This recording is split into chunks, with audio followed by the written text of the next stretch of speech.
শ্বশুরবাড়ির থেকে এসে আলু ভর্তা দিয়ে ভাত খাওয়ার জন্য মানে তাড়াহুড়া করে পানি দিয়ে সেদ্ধ করছিলাম আলু, কিন্তু আলুটা সেদ্ধ হয় নাই।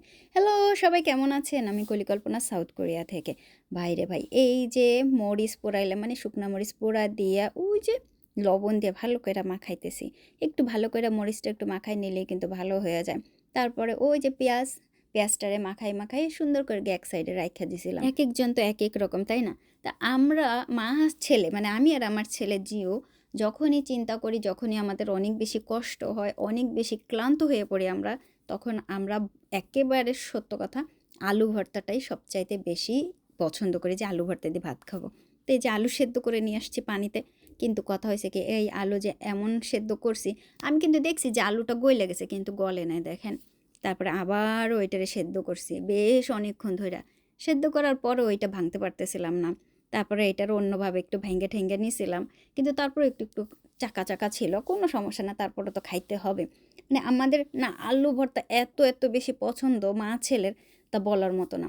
আর তারপরে অনেক বেশি ক্লান্ত, তো আলু ভর্তার সাথে ঘি হবে বুঝছেন, প্রচুর পরিমাণে ঘি দিছি। ঘি দিয়ে, এটা তো গরম আলু ছিল এখনও তখনও, সে ঠিক ওই সময় যে ঘিগুলা ঢাইকা রাখছে, কারণ ঘিগুলা ছিল ফ্রিজের, আমাদের খুলনার একেবারে খাঁটি ঘি। এর মধ্যে পেঁয়াজটা কিন্তু অনেক বেশি নরম হয়ে গেছে, কারণ পেঁয়াজটা প্রায় 10-15 সেকেন্ড রাখলে হয়ে যায়, কিন্তু ওই যে আলু আবার সেদ্ধ করছি, তো সেজন্য পেঁয়াজটা আরও বেশি সুন্দর হয়েছে, আরও মজা হয়েছে। এই যে দেখেন নরম নরম হয়ে গেছে। আর পেঁয়াজগুলো সুন্দর করে কাটছিলাম, ছোট ছোট দেশি পেঁয়াজ, রিং রিং মতো হয়েছে, এত ভালো লাগতেছিল। আর এখন প্রচুর সুন্দর একটা গন্ধ বেরোয়েছে, ঘিয়ের গন্ধ। ঘি দিয়ে আলু ভর্তা সেই রকমের টেস্ট। আরও তো গরম গরম ভাত। আর তারপরে কথা হয়েছে, আমরা 2টা দিন প্রায় ভাত খাই নাই। 2টা দিন প্রায় একেবারে আমাদের ভাত খাওয়া হয় নাই। আমরা গেছিলাম ওই যে শ্বশুরবাড়িতে, আমার শ্বশুরবাড়িতে গেছিলাম, আমার ছেলেটাও খাইছে কোরিয়ান খাবার, আমিও কোরিয়ান খাবার খাইছি ফুললি। একেবারে ভাত বা আমার দেশের খাবার একটা খাবারও পাইনি। সুতরাং আমাদের প্রথম খাবারটাই ছিল ঘরে এসেই আগে আমরা অনেক মজা করে ঘি দিয়ে আলু ভর্তা ভাত খাবো। মানে এইটাই হচ্ছে আমাদের কাছে সবচাইতে মজার খাবার। আমি এখান থেকে একটু উঠাই উঠাই খাইছিলাম, খুবই মজা লাগছিল।